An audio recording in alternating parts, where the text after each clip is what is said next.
presenoldeb di, addolaf di, addolaf di.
Wel, bore da.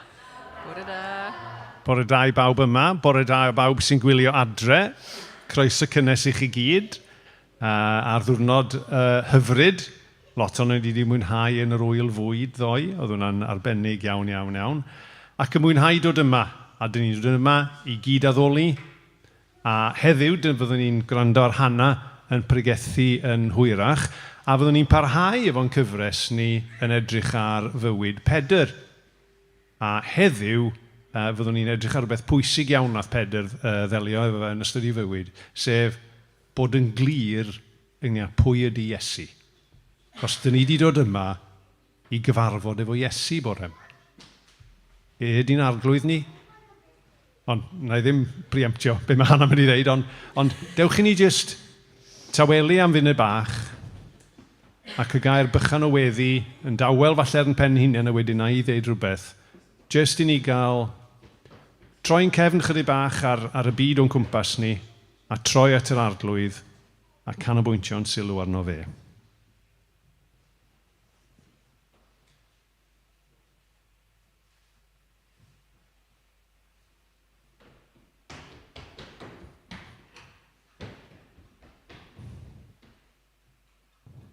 O arglwydd Iesu, dyn ni'n diolch I ti bod ni'n cael troi at ti. A dyn ni'n diolch I ti arglwydd dy fod ti'n yn gwachodd ni roed yn sylw ni I ti bob amser. A dyna dyn ni'n gwneud nawr arglwydd, dyn ni eisiau edrych arna ti, dyn ni eisiau dysgu amdana ti, dyn ni eisiau clywed dy lais di, dyn ni eisiau dy addoli di y bore yma. Amen. Wel, dyn ni'n mynd I gael cyfnod o ddoliad chydig yn wahanol bore yma. Dyn ni'n mynd I wneud 2 gân, a wedyn mae'n ffrindiau ni a dwi wedi'n nghofio'r enw'n farod, Prifysgol Mary Hadyn Baylor. Na ni. Prifysgol Mary Hadyn Baylor yn mynd I rhannu cân efo ni fel rhan o'n addoliad ni hefyd wedyn ni. Ond dewch I ni ganolbwyntio, ac yn y cyfnod o addoliad yma, dyn ni'n mynd I fod yn canu am yr hyn ydy Iesu, yr hyn yma wedi gwneud drosto ni, yr hyn yma yn gwneud drosto ni ac yn ein bywydau ni nawr. Dewch I ni godi ar yn traed I ganu anhygoel ras.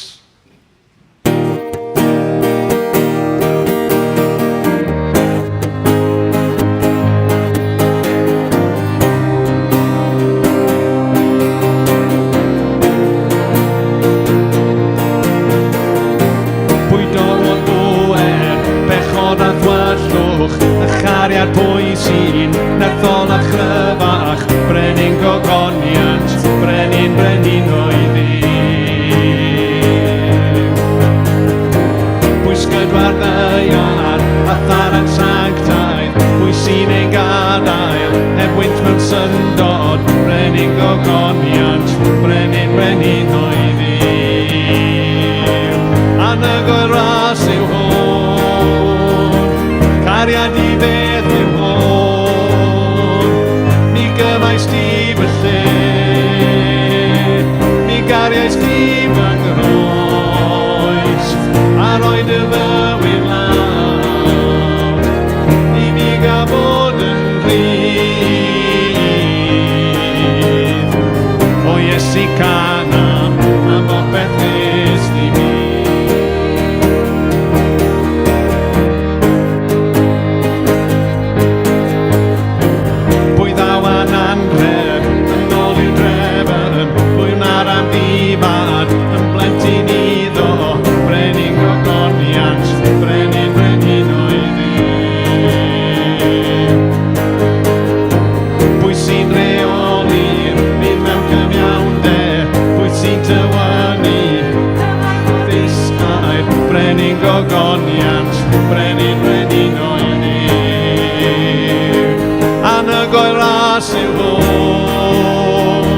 Gariad i beth yw hwn, mi gymais di fy lle, mi gariais di fy nghoes, a roed y fywyd lawr, i mi gael bod yn bryd. O Iesu canaf a bopeth nes di mi. Teilwng yw yr oen gath ei ladd, teilwng yw'r brenin a orffygodd y bedd. Teilwng yw yr oen gath ei ladd, teilwng yw'r brenin a orffygodd y bedd. Teilwng yw yr oen gath ei ladd, teilwng yw'r brenin a orffygodd y bedd. Teilwng yw yr oen gath ei ladd, teilwng yw'r brenin a orffygodd y bedd. Anygoi ras yw hwn, gariad i beth yw hwn, mi gymais di fy lle, mi gariais di fy nghoes, a roed y fywyd lawr, i mi gael bod yn bryd. O Iesu canaf a bopeth nes di mi.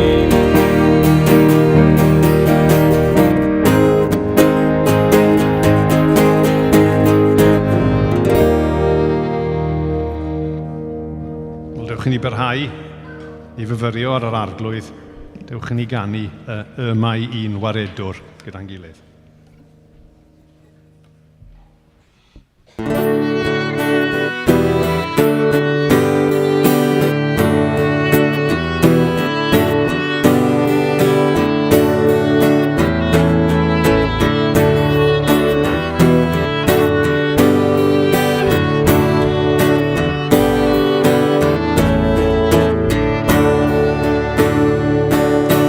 Y mai un waredwr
diolchod adnefol am anfon Crist i'n byd. Diolch. Amen. Dewch yn eistedd.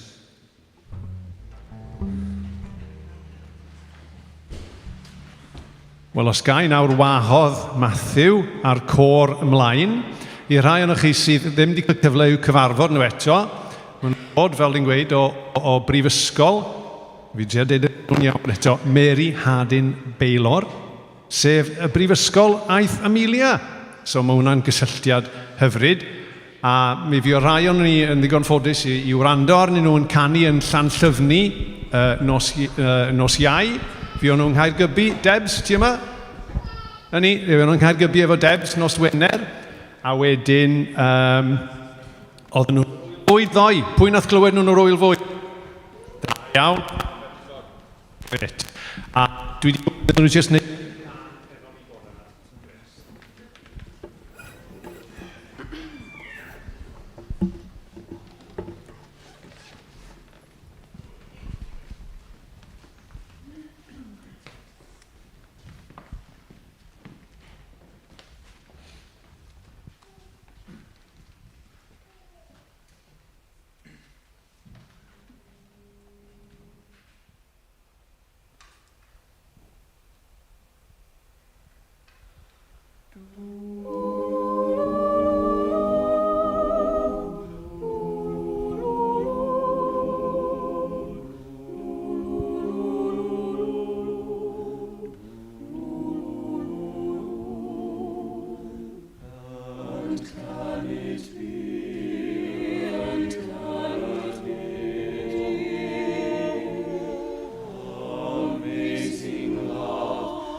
His Father's throne above,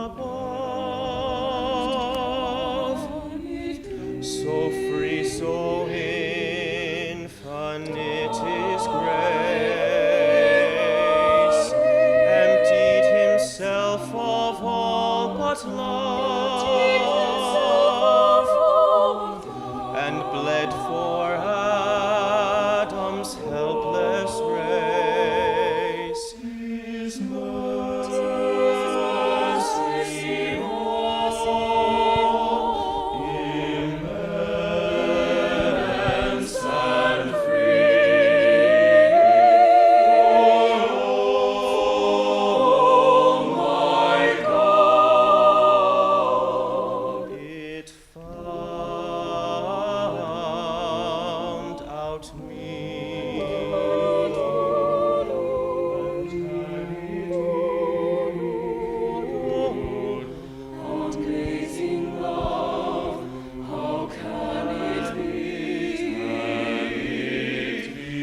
condemnation now I dread. Jesus and all in Him is mine. All life in Him I live in heaven. Clothed in righteousness divine.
Mi roedd e werth yn y ffrynt jyst gweld eich gwynebau chi. Bob un o'na chi. Dewch yn ei weddio.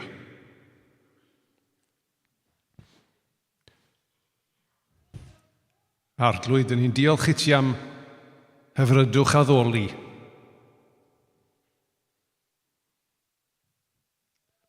Ond dyn ni'n diolch i ti'n fwy na dim am dy hyfrydwch di. Wyt ti'n deilwng arglwydd o bob mawl. A dyn ni'n diolch i ti bod ni'n gallu rhannu gyda'n gilydd yn yr addoliad bore yma. A dod o flaen arglwydd yr un sydd yn heiddi pob dim. Yn heiddi pob dim gyda ni. Pob clod, pob mawl, pob eiliad o'n amser ni. Diolch ti arglwydd. Amen.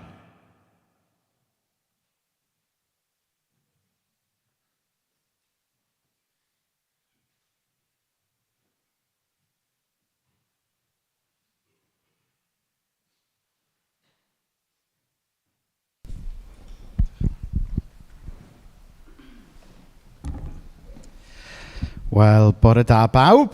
Mae'n hyfryd iawn eich gweld chi bore yma. Croeso i ffrindiau o bell ag agos, hen a newydd. A diolch i Arwel ar band, a diolch i'n ffrindiau ni o Texas hefyd. Am arwain ni mewn ffordd mor hyfryd bore yma. Mae yna lot o gyhoeddiadau i mynd trwyddo bore yma, felly eisteddwch yn gyfforddus. Nawr, y cyhoeddiad cyntaf yw rhannu'r newyddion da fod baban newydd Cem ac Hannan wedi cyrraedd.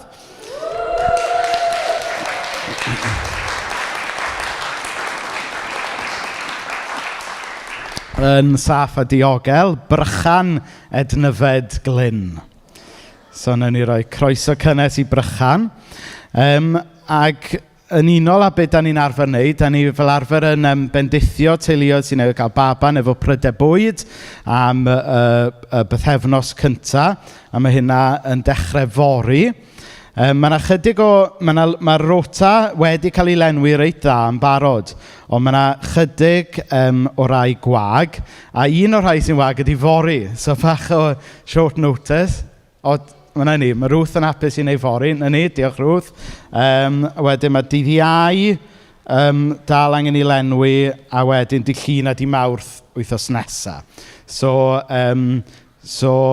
i'n meddwl Delis sydd wedi bod yn casglu'r enwau, felly ewch at Delis ar y diwedd os da chi'n gallu helpu bendithio Cynan ac Cem efo hynny.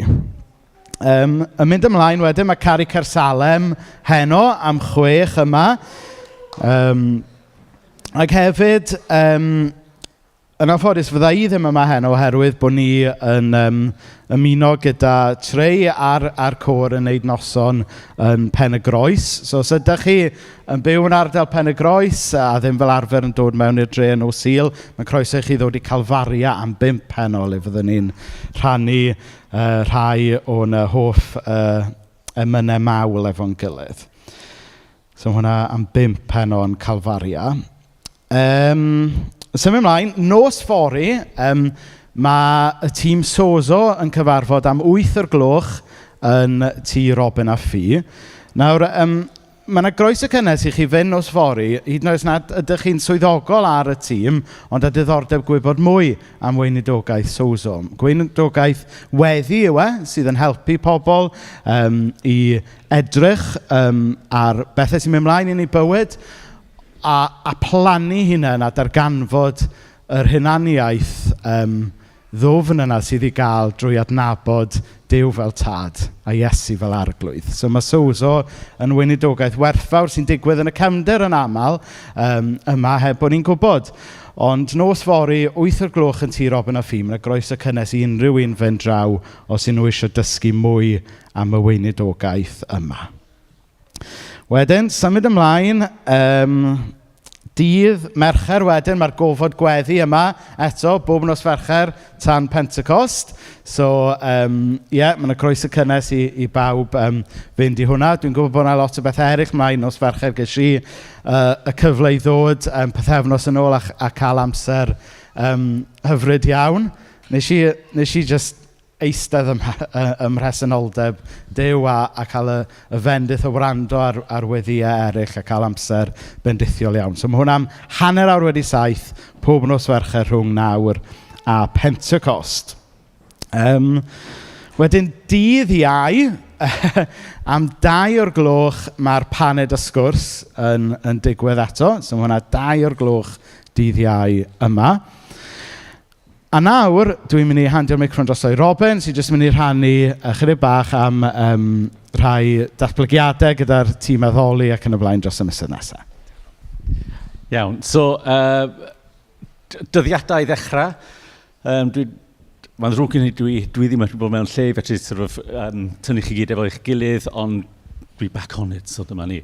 Gret, okay, so nos Fercher, ar ôl Pentecost, so dwi'n gobeithio fod hwn iawn wan, ar 28 o fis Mehefin, y tîm addoli'n cyfarfod yma am hanner wedi 7 ar ôl y clwb ieuenctid. Ac os oes gennych chi unrhyw ddiddordeb mewn bod yn rhan o'n arwain addoliad yn croeso chi ddod.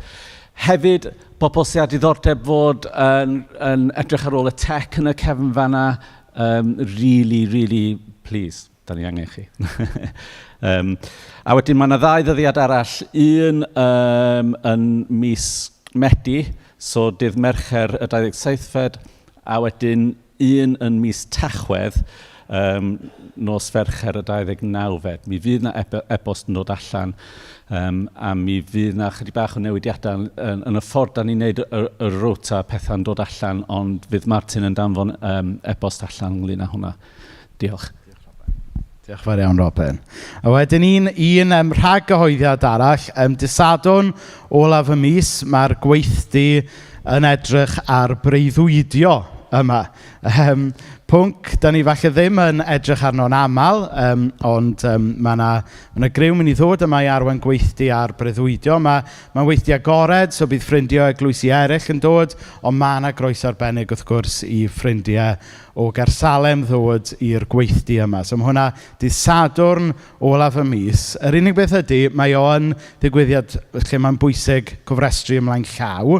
A hefyd, efo'r amser yn dod yn agos nawr, os ydych chi yn gwybod bod chi'n dod, ond heb gofrestru eto, llwch chi plis wneud hynny yn y diwrnodau nesaf, jyst i'r trefnwyr gael gwell syniad o faint o bobl bydd yn rhan o'r diwrnod.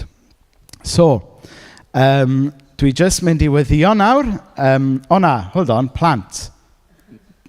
Be mae'r plant yn neud ffordd yma? Sola Paul. Da ni gyd yn licio newid enwed, ydyn? So newn ni cael gair o weddi cyn i'r plant fynd allan a cyn i Hannnah dod fyny i agor y gair. O Dduw Dad, da ni yn diolch am dy heilioni di tuag ato ni.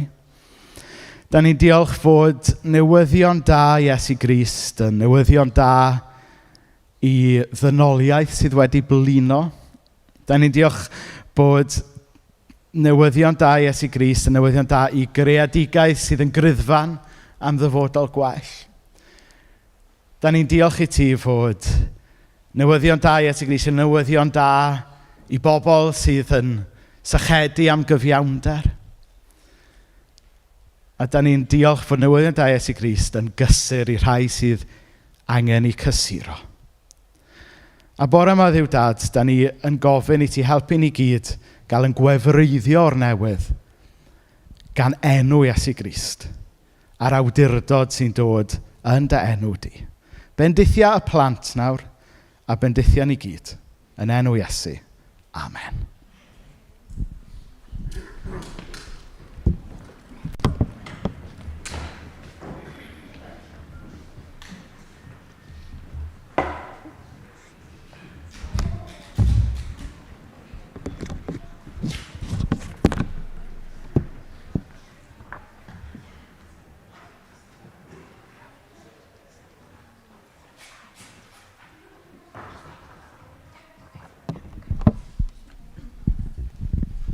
Dyma ni, bore da pawb. Bore da, diolch. Reit, mae yna un cyhoeddiad arall i gwneud yn sydyn. A bore Mercher, mae gynnon ni ser bach sy'n digwydd yma o 9:30 i 11 yn y bore i plant bach a mama a rhieni a gofalwyr. Ond, cyn bod hyn yn gallu digwydd, mae rhaid i ni gosod y lle yn barod. Felly, fel arfer, dyn ni'n god ychydig bach yn gynt mwyn gosod allan a cael y lle yn barod i pawb cyrraedd. Felly, mae yna shout-out bach i unrhyw un sydd ar gael dydd Mercher yma i allu ddod i helpu gosod allan. Dyn ni ychydig bach yn bryn wythnos yma o ran hynna. So, os ydych chi'n gwybod bod chi ar gael, please gadewch i fi neu Delyth neu Menna gwybod os ydych chi yn gallu helpu gosod allan. So, dyma ni. So, mae'n braf cael rhannu gyda chi y bore yma. A bore yma, byddwn ni'n edrych ar cwestiwn bwysig mae Iesu yn gofyn. Ond cyn bod ni'n mynd i fewn i hynna, mae genna i cwestiwn i chi. Ydych chi erioed wedi chwarae'r gêm Pwy ydw i? A ni'n meddwl sy'n Rodri, a dyma ni. Mae'n gêm bach hoel, a fel dych chi'n gallu gweld gyda'r dwylo i fyny fan hyn, mae'n gêm poblogaidd iawn yn clwb ieuenctid ni. So mae'n gêm lle mae pawb yn cael yr enw o rywun enwog neu rywun maen nhw'n adnabod. A mae hynna ar post-it note neu darn o papur, a'r os mae'n sticky, mae'n mynd ar ei talcen. A mae'n bwysig iawn yn y gêm, yr enw sydd wedi cael ei roi chi, dych chi ddim yn cael sbio arno fe o gwbl. A wedyn, yn ystod y gêm, mae pawb yn cymryd tro i fynd rownd a gofyn cwestiynau i weithio allan pwy ydy'r person maen nhw gyda. Ac yn dibynnu ar y cwestiynau, ac yn dibynnu ar pa mor dda mae pobl yn cael ei adnabod, mae ni allai yn gallu bod yn gêm neis bach sydyn neu un mawr hir. Ond, mwyn gallu chwarae'r gêm yn iawn, mae rhaid i chi wybod yn union pwy ydy'r pobl a bod yn glir am pwy ydyn nhw wrth ateb y cwestiwn i'r person gallu cael yr enw yn cywir. A mae hyn yn rhan bwysig o'r hanes dyn ni yn edrych ar bore yma. Fel oedd Arwel yn dweud, bore yma dyn ni'n parhau yn ein cyfres nathon ni dechrau rhyw pythefnos yn ôl yn edrych ar wersi o fywyd Pedr. Dyn ni'n gwybod roedd Pedr yn un o'r disgyblion i Iesu. A fel nathon ni clywed wythnos diwetha, roedd Pedr yn pysgotwr. Ac ar ôl cyfarfod Iesu, roedd e wedi gadael popeth i'w ddilyn. A dros yr wythnosau sydd i ddod, byddwn ni'n edrych ar rai eraill o'r hanesion o fywyd Pedr ac yn sbio ar y gwersi roedd Pedr wedi dysgu a'r gwersi i ni cael dysgu heddiw. A bore yma, dyn ni wedi cyrraedd hanes a roedd y cael iawn yn yr Efengylau, yn bywyd Pedr ac yn gwynedogaeth Iesu. Ond mae'n hanes y fyddai'n siapio bywyd Pedr a'r digwyddiadau i ddod, ond hefyd yn siapio ein bywydau ni heddiw. So, dyn ni am darllen troi'r hanes yn Luc pennod 9 yn dechrau adnod 18. Un tro, pan oedd Iesu wedi bod yn gweddio ar ben ei hun, aeth at y disgyblion a gofyn iddyn nhw, pwy mae'r pobl yn ei ddweud ydw i? Dyma nhw'n ateb, mae rhai yn dweud mae Ioan Fydyddwyr o'i ti, eraill yn dweud Elias, a phobl eraill eto yn dweud fod un o'r proffwydi ers talwm wedi dod yn ôl yn fyw. Ond beth amdano chi, meddai? Pwy dych chi yn dweud ydw i? Atebodd Pedr, Meseia, Duw. Ond dyma Iesu yn poes yn drwm arno nhw i beidio dweud wrth neb. Dwedodd wrthyn nhw, mae rhaid i mi, mab y dyn, ddioddef yn ofnadw. Bydd yr arweinwyr, y prif effeiriaid a'r arbenigwyr yn y gyfraith yn fy ngyrthod i. Byddai'n cael fy lladd, ond yma'n dod yn ôl yn fyw deudddydd wedyn. Yna, dwedodd yr pawb oedd yna, rhaid i boi bynnag sydd am fy nilyn ni stopio rhoi nhw eu hunan gyntaf. Rhaid iddyn nhw aberthu eu hunan dros eraill bob dydd a cherdded yr un llwybr am i. Bydd y rhai sy'n ceisio cadw eu bywydau eu hunan yn colli'r bywyd go iawn, ond y rhai sy'n barod i ollwng gafal ar y bywydau fy mwyn yn diogelu bywyd go iawn. Beth ydy'r pwynt o gael bopeth sydd gan y byd i'w cynnig a cholli eich hunan?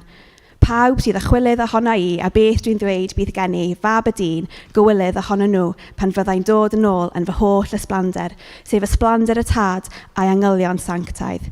Credwch chi fi, wnaeth rai ohonoch chi sy'n sefyll yma ddim marw cyn cael gweld Duw yn teyrnasu. Bendith Duw ar ei air i ni bore yma. Felly ar y pwynt yma yn yr hanes, roedd Pedr a'r disgyblion wedi bod gyda Iesu am bron i 2 mlynedd, yn ei ddilyn ac yn dysgu ganddo, yn ei glywed ac yn siarad yn pregethu o flaen torfeydd mawr, yn cael ei harfogi ganddo yn y tywelwch i ffyrdd o'r torfeydd. Yn gweld gwerthiau anhygoel, iechau pobl, boed o miloedd o pobl gyda handful o pysgod a bara, tywelu storm i enwi ond am ychydig. Felly, byddwch chi'n meddwl bod y disgyblion erbyn hyn wedi dod i'w nabod yn eitha dda. Ac roedd y disgyblion, y pobl agos i Iesu, ac oedd wedi bod gyda fe am amser hir, roedd yr amser wedi cyrraedd i weld os oedden nhw wir wedi deall pwy oedd Iesu. Felly roedd gan Iesu cwestiwn iddyn nhw, cwestiwn bwysig iawn. Ond cyn mynd i'r cwestiwn mawr, dyma Iesu yn gosod cyfeiriad o'r sgwrs a'r ffordd oedd yn mynd i fynd. Yn dechrau gan ofyn y cwestiwn, pwy y mae pobl yn ei ddweud ydw i?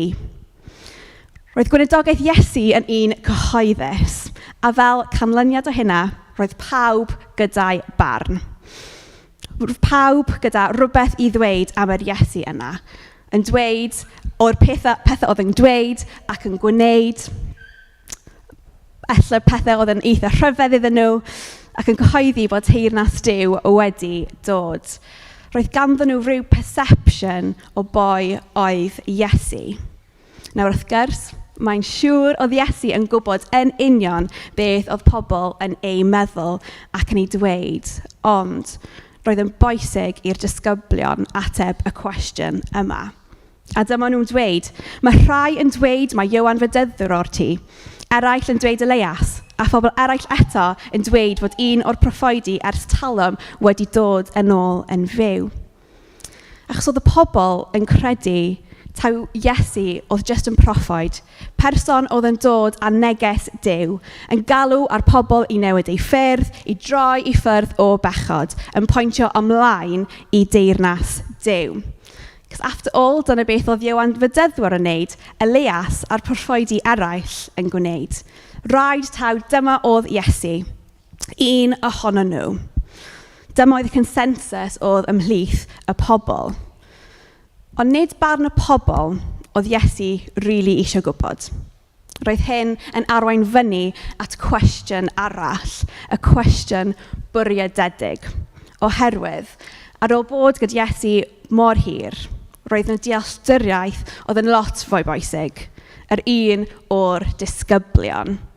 Felly, mae'n gofyn, ond beth amdanoch chi, meddai?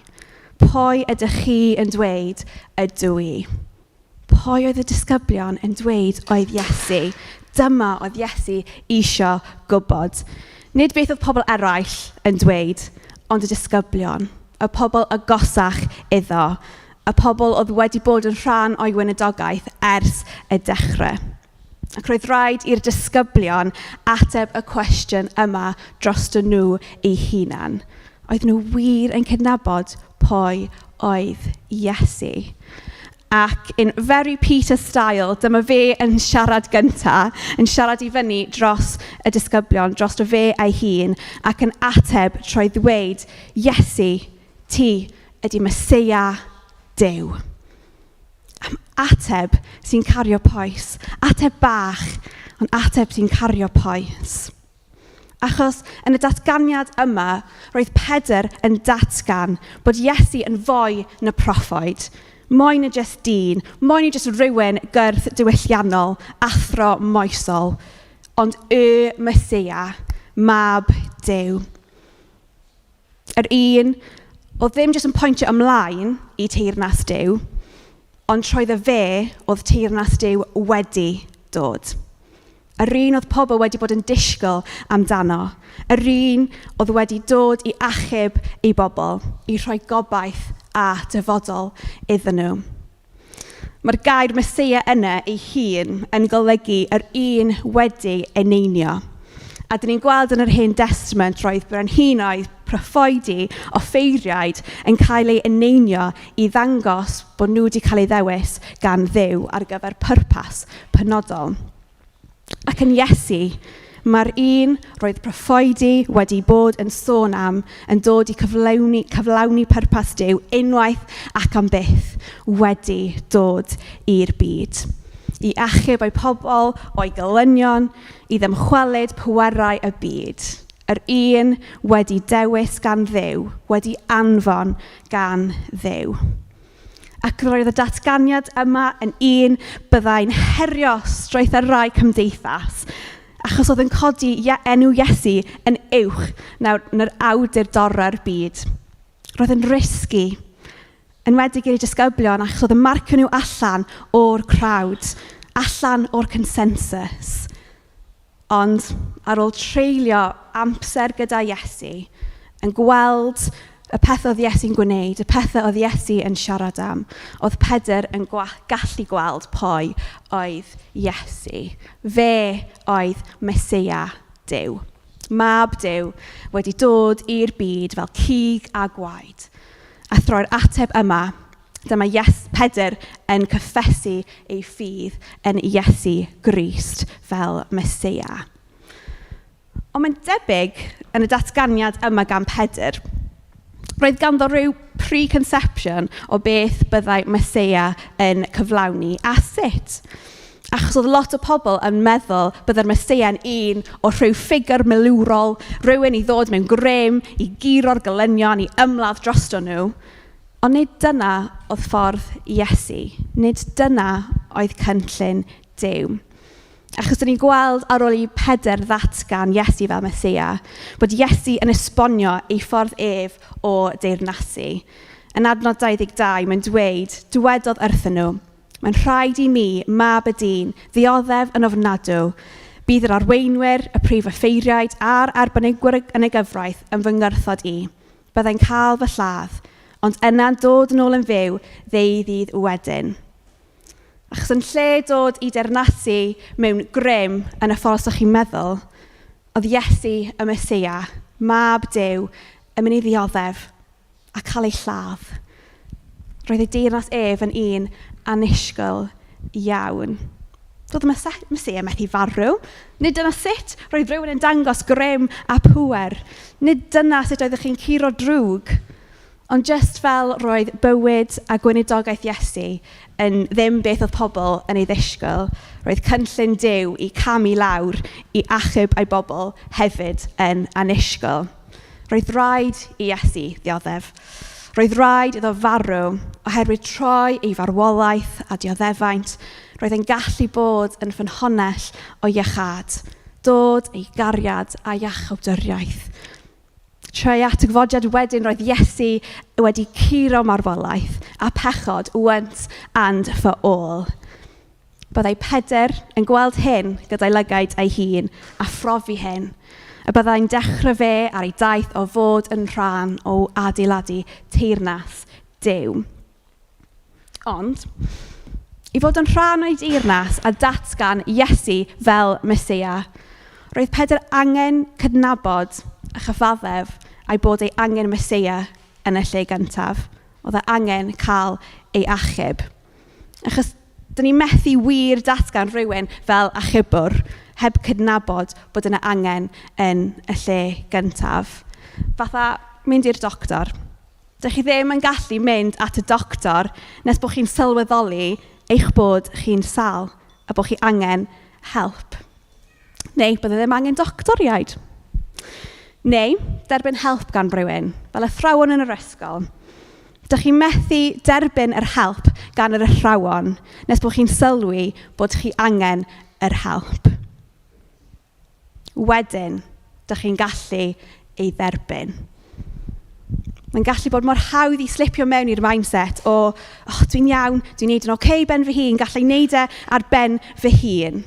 Dyna be mae cymdeithas yn dysgu a be di'r dylanwad dyn ni'n cael o'n cwmpas ni. Ond dyma be sydd wedi bod y problem ers y dechrau. Dyn ni wedi trio gwneud pethau ar ben ein hunan, heb ddew, a dyn ni wedi methu. Dyn ni wedi brifo pobl eraill, dyn ni wedi brifo ein hunan, a dyn ni wedi brifo Duw yn y proses. Dydy cyfaddef yn angen ddim yn rhywbeth hawdd i'w wneud, ond mae'n rhywbeth bwysig iawn os dyn ni wir am nabod Iesu fel Meseia a'i dderbyn. Ond mae yn y newyddion da i pob un ohonom ni. Oherwydd i cyffesu yn angen, chyffesu Iesu fel Meseia a dod i'w dderbyn ef a iachawdwriaeth yn golygu bod gennym ni hunaniaeth sydd ddim yn seiliedig ar methiant ni, ond yn lle ar ei fuddugoliaeth ef. Dyn ni'n pobl y Meseia. Fel mae'n dweud yn Iowan, ond cafodd pawb wneud ei dderbyn, sef y rai sydd yn credu ynddo, hawl i ddod yn blant Duw. Mae gennym ni gyd hunaniaeth newydd yn ddo fe. A dydy hyn ddim yn rhywbeth sydd yn gallu cael ei cymryd i ffwrdd oddi wrtho ni. Mae'n ffaith. Just fel dwi'n gallu sefyll fan hyn o flaen chi gyd heddiw a dweud bod gennau llygaid glas. So rai ohonych chi, ella'n gallu dweud, na, maen nhw'n frown, Hannnah. Neu, na, Hannnah, maen nhw'n wyrdd. Dydw ddim yn newid y ffaith bod llygaid fi yn las. Neu, so ni'n gallu cael contacts, because apparently, so chi'n gallu cael contacts i newid lliw llygaid chi. Os ni'n gallu newid y lliw yn llygaid, ond eto, dydy hynny ddim yn newid y ffaith o dan y contacts gennau llygaid glas. A dyn ni'n gweld tro ar ôl tro yn yr Efengylau bod Pedr ar ôl datgan Iesu fel Meseia yn methu ac yn mesio fyny. Ond roedd Iesu bob tro yna i fadda. Doedd ei methiant ddim yn newid ei hunaniaeth fe yn Iesu Grist. Roedd hunaniaeth Pedr yn y person o Iesu Grist. Ac mae'r un peth i ni gyd heddiw. Mae hunaniaeth ni yn ddo fe. A gyda hynna, mae gobaith a sicroedd ni yn cadarn yn pwy yw e. Yr un sydd yn teyrnasu, yr un sydd byth yn newid. Ond yn fwy na cydnabod ein angen am Meseia a derbyn yn hunaniaeth newydd ynddo fe. Roedd datgan Pedr o ffydd yn golygu action. Doedd Pedr methu cyffesu Iesu fel Meseia yn cyfaddef ei angen am Meseia. Cael y hunaniaeth newydd yn seilio arno fe, heb wedyn gwneud rhywbeth am y peth a dangos hynna. Nawr, falle bydd hyn yn sioc i rai ohonych chi, ond dwi ddim yn person sporty. Well dy fi goelio yn y chwarae, ond hyd yn oed goelio weithiau. Ond, pan o'n i'n byw yn Llanelli, oedd rygbi yn peth mawr. So, yn Llanelli, maen nhw proud o'i rygbi a'i tîm Scarlet, y tîm lleol sy'n chwarae rygbi. So, ar y pryd, oedd fi a dad yn mynd i weld y games yn Parc y Scarlet, yn cefnogi'r Scarlet, achos yn byw yn Llanelli, dyna oedd chi'n neud. So, ar y pryd yna, so ni wedi dweud bod fi'n cefnogwr y Scarlet. Ond, os o'n i'n dweud o'n i'n cefnogwr y Scarlet, o'n i gorfod wneud y pethau i ddangos hynna. O'n i gorfod mynd i'w cefnogi nhw, mynd i'r games, dilyn eu progress, etc. So ni methu dweud o'n i'n cefnogwr iddyn nhw a ddim gwneud unrhyw beth amdano fe. Ddim yn mynd i cefnogi nhw, ddim yn dilyn eu progress, neu hyd yn oed mynd off a cefnogi tîm arall. Dim dyna sut ydych chi'n cefnogi rhywun neu rhywbeth. O'n i angen bod yn all-in gyda'n cefnogaeth i o'r tîm. Ac mae'r un peth gyda ni gyd heddiw a'n ffydd ni yn pwy yw Iesu. Dyn ni methu dweud a chyffesu bod Iesu y Meseia a brenin, a wedyn mynd off yn gwneud pethau hollol yn erbyn hynna. Achos wedyn dydy'n bywydau ni, geiriau yn gweithredoedd ni, ddim yn ei adlewyrchu ef fel Meseia yn ein bywyd. Neu dyn ni methu dewis pa bit o ddilyn Iesu dyn ni'n hoffi gwneud a gwneud nhw yn unig. Yn Luc 6, mae Iesu yn dweud, pam dych chi'n fy ngalw i'n arglwydd, ac eto ddim yn gwneud beth dwi'n ddweud. Gwna i ddangos i chi sut bobl ydy rhai sy'n gwrando arna i ac yn gwneud beth dwi'n ddweud. Gyda popeth mae Iesu wedi gwneud drosto ni. Dylswn ni fyw mewn ymateb iddo o fuddod lloer. Ar ôl sôn am ei ddioddefaint i'r disgyblion, dyma Iesu mynd ymlaen i siarad gyda pawb oedd yna a dweud y geiriau yma. Rhaid i boi bynnag sydd am fy nilyn ni stopio rhoi nhw eu hunan gyntaf. Rhaid iddyn nhw aberthu eu hunan dros eraill bob dydd a cherdded yr un llwybr am i. Bydd y rhai sy'n ceisio cadw eu bywydau eu hunan yn colli'r bywyd go iawn. Ond y rhai sy'n barod i ollwng gafal ar eu bywydau fy mwyn i yn diogelu bywyd go iawn. Beth ydy'r pwynt o gael popeth sydd gan y byd i'w cynnig a cholli eich hunan? Na, dwi'n mwyn gwybod dan chi, ond dydy'r adnodau yma ddim yn swnio fel y rhai mwyaf cyffroes. Ac i fod yn hollol onest gyda chi, dwi wir yn stryglo gyda'r adnodau yma yn ffeindio nhw'n reit heriol. Ond, yn y bôn, heb mynd i pregath arall, achos hynny'n gallu bod yn pregath arall ei hun, dydy bywyd gyda Iesu ddim wastad yn mynd i fod yn hawdd. Bydd yna rhoestra ac amseroedd anodd. Ond dydy bywyd heb Iesu ddim werth ei gael. Achos mae'r bywyd mae Iesu yn cynnig yn un tragoeddol, llawn gobaith, llawn dyfodol, cymaint mwy na beth mae'r byd yn gallu cynnig i ni. Paul oedd wedi gwynebu llawer o anwysterau yn dweud yn ei lythyr i'r Philippiaid y geiriau yma. Does dim byd mwy gwerthfawr bellach na'r fraint aruthrol o gael nabod fy arglwydd y Meseia Iesu. Dwi'n gallu byw heb y pethau eraill i gyd cyn belled am mod i'n cael y Meseia. Sbwriel ydy'r cwbl o'i cymharu a chael perthyn i'r Meseiar. Dim byd mwy gwerthfawr bellach na'r ffraint aruthrol o gael nabod fy arglwydd Iesu y Meseia. Iesu y Meseia ydy gyd dyn ni angen. Fel dyn ni'n canu yn y can, Crist yw fy mhopeth i. Crist yw fy mhopeth i. Ti yw'r cwbl oll dwi angen. Ti yw'r cwbl oll. Ac mae'r cwestiwn yma oedd Iesu wedi gofyn i'r disgyblion yn cwestiwn mae'n gofyn i pob un ohono ni. Beth amdano chi? Pwy ydych chi yn dweud ydw i? Mae'n cwestiwn bwysig iawn. Cwestiwn personol i pob un ohono ni. A dyn ni angen ateb y cwestiwn dros ni ein hunan. Nid beth mae pobl eraill yn ei ddweud a cael ein dylanwadu ganddyn nhw, ond be dyn ni yn dweud ydy Iesu. A fel dyn ni wedi gweld bore yma, i ateb y cwestiwn fel Pedr yn siapio ein bywydau a'n ffydd. Mae'n cyffesu ein bod ni angen Meseia a bod Iesu ydy'r Meseiar, yr unig Meseia. Mae'n derbyn ein hunaniaeth newydd ynddo fe, ac mae'n newid y ffordd dyn ni'n byw mewn ymateb iddo. Mewn y fuddod i adlewyrchu a adlewyrchu datganiad o Iesu fel Meseia. A mae'r dechrau o daith ffydd o fod yn rhan o'i deyrnas ef. Fel Pedr, gyda rhôl i chwarae ynddo a gweld eraill yn dod i nabod Iesu Grist a codi enw Iesu fel yr un ucha un, fel y Meseia. Felly beth amdano ni? Pwy ydyn ni yn dweud ydy Iesu? dyn ni'n mynd i cael bach o amser i ymateb I hyn. Dwi'n mynd I gwahodd y band I ddod I fyny a jyst chwarae'n dawel yn y cefndir.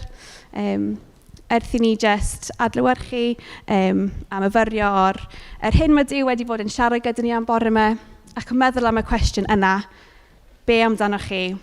Pwy ydych chi yn dweud ydw I?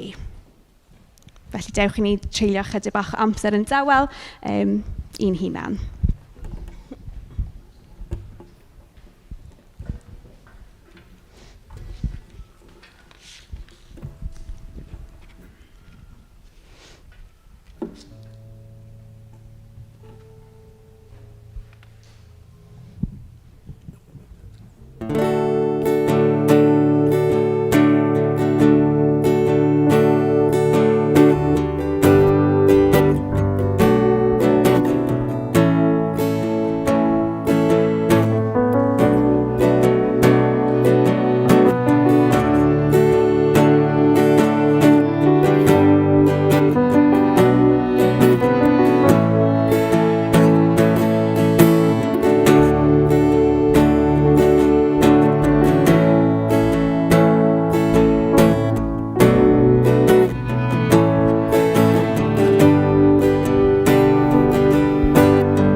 Diolch am anfon Iesu i'r byd, I anfon dy fab I ni, I fod yn Mesia.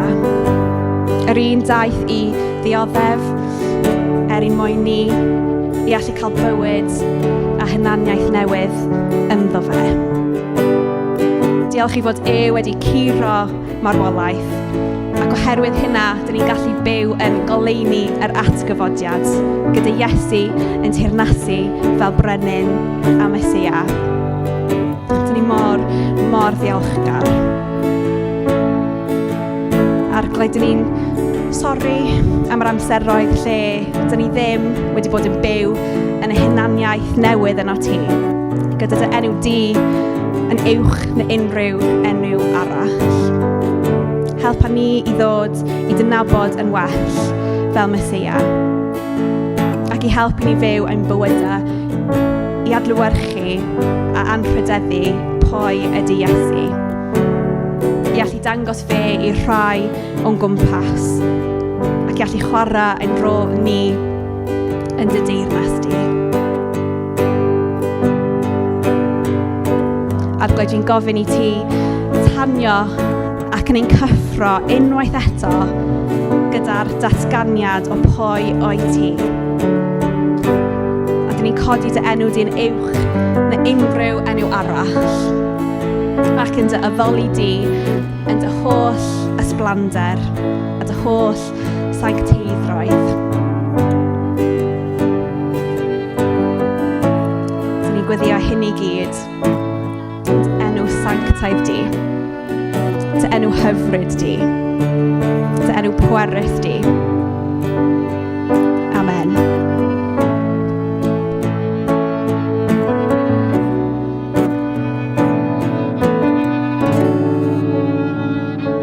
Dewch I ni godi I ganu gyda'n gilydd.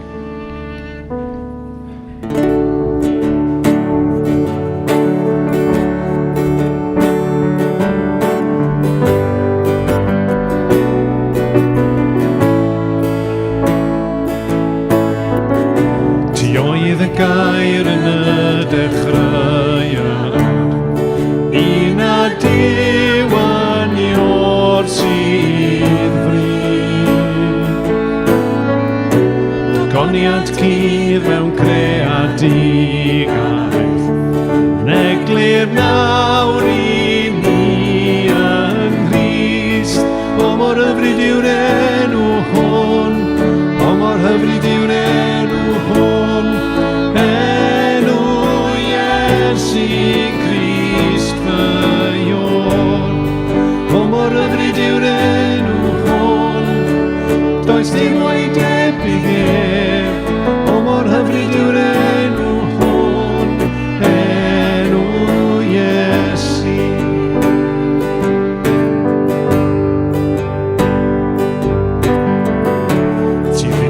nefoedd heb ein cwmni. Iesu ddaeth i lawr ar neb. Mechor crib dy ganiad cymach, stym a llain gwahan i nawr. O mor hyfryd yw'r enw hwn, o mor hyfryd yw'r enw hwn. Enw Iesu Grist ffynion. O mor hyfryd yw'r enw hwn, does dim o'i debyg ef. O mor hyfryd yw'r enw hwn, enw Iesu. O mor hyfryd yw'r enw hwn, enw Iesu. Fedrech ei stagau, siain gaddau'r oego, a pechod ac ymfros beth yn byd. A nefoedd yn rhio, clodydd o goniad, codais dyn o farw'n mynd. Does neb sydd yn debyg, neb i'w gymharu, nawr ac am bydd teyrnas i'r oed. Tibi a deyrnas, i tîm ac ogoniad, tibi ar enw uwch bob un. O mor ymys yw'r enw hwn, o mor ymys yw'r enw hwn, enw Iesu Grist ffynion. O mor ymys yw'r enw hwn, does dim ar saith o'i blaen. O mor ymys yw'r enw hwn, enw Iesu. Does neb sydd yn debyg, neb i'w gymharu, nawr ac am bydd teyrnas i'r oed.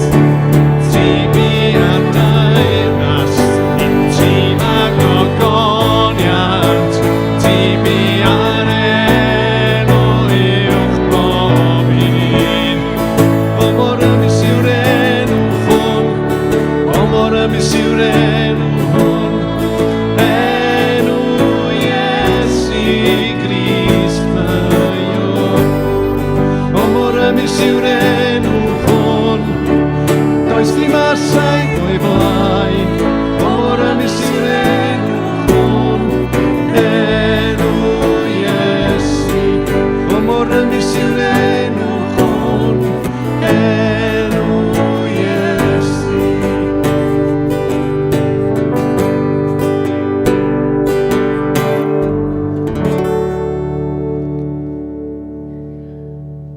Does neb sydd yn debyg, neb i gymharu. Diolch i ti, Arglwydd.